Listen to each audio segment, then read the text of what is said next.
Udah pada lihat kan, semua orang pada mendadak Wes Anderson di sosmed. Ada Wes Anderson versi pamer rumah, ada Wes Anderson versi makan cantik, ada Wes Anderson versi mudik, ada Wes Anderson versi Depok. Kalau sampai lo belum lihat, ya kali deh, kemana aja lo? Nah, di video kali ini gue mau kasih tahu siapa itu Wes Anderson dan kenapa ya kok bisa sampai ada tren Wes Anderson di internet. Wes Anderson, filmmaker multi-talented asal Amerika. Apa sih uniknya dia dibanding filmmaker lain? Kalau lo udah pernah nonton film-film buatannya, lo pasti bisa langsung notice ciri khas visualnya dia.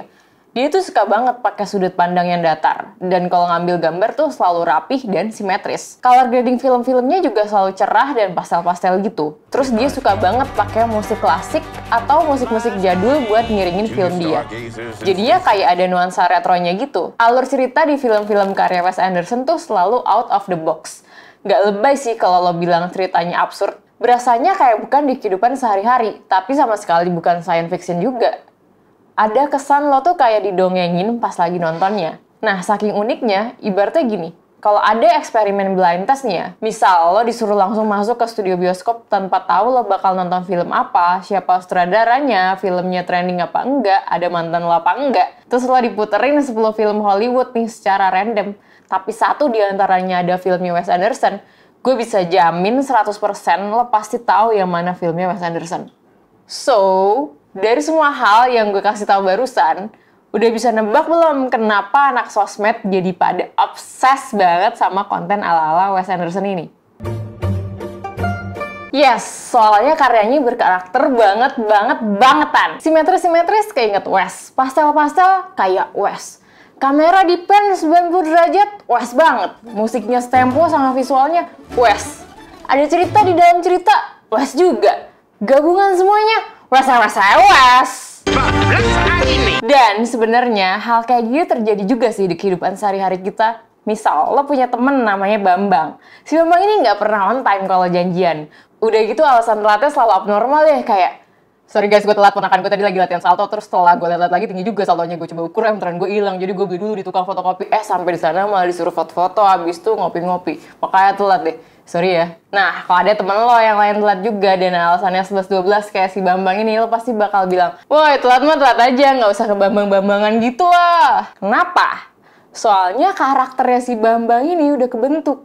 Bedanya sama si Bambang, kalau seniman yang berkarakter ini, biasanya dia punya formula pakem yang emang works buat diaplikasiin ke karya-karya dia.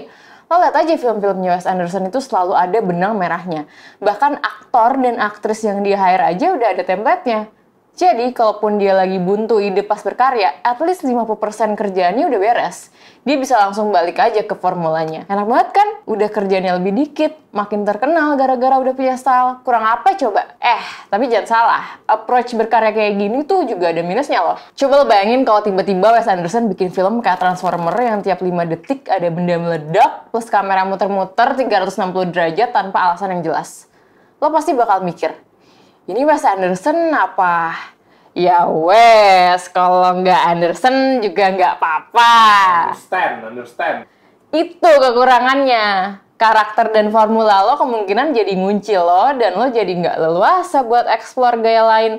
Soalnya karakter itu pasti ngelahirin ekspektasi ke audiens. Dan saat ekspektasi itu nggak ketemu, orang jadi ngerasa ada yang off. Walaupun gitu, menurut gue sih karya yang berkarakter itu lebih banyak plusnya ya dibanding minusnya. Apalagi di zaman semua orang lagi nyari perhatian kayak sekarang ini. Kita udah pernah bahas juga tuh soal tension ekonomi. Udah pada nonton belum? Tonton dong! Nah, gara-gara karakter Wes Anderson itu udah kebentuk, yang nggak pernah denger nama dia sebelumnya mungkin bakalan bingung. Pas lihat tren di TikTok, kenapa lagu tetot-tetotan ini mulu sih yang muncul di FYP? Tapi ujung-ujungnya mereka bakalan kepo tentang siapa itu Wes Anderson. Sementara orang yang ngerti film jadi bakal, ini mirip sama yang di film Grand Budapest Hotel deh. Kesimpulannya, engagement bakal terjadi. Jadinya ekonomi berputar deh. Ujung-ujungnya duit dong. Iya, tapi tambahannya Karakter bakal bikin lo stand out dari kebanyakan orang lainnya. Apakah bisa jadi lebih sukses? Mungkin aja. Yang pasti di proses lo mencari karakter, lo bakal lebih tahu strength dan weakness lo. Soalnya karakter kan nggak lahir instan. Butuh repetisi dan jadinya pasti makin banyak karya yang butuh lo hasilin sebelum lo ketemu sama formula lo. Di perjalanan ya mungkin aja lo jadi malah makin ragu. Apa emang gue nggak punya karakter ya? Tenang, jawabannya udah pasti nggak mungkin lo nggak punya karakter. Ingat, Wes Anderson pernah bilang, I don't think any of us are normal people. Everyone is weird. Bye!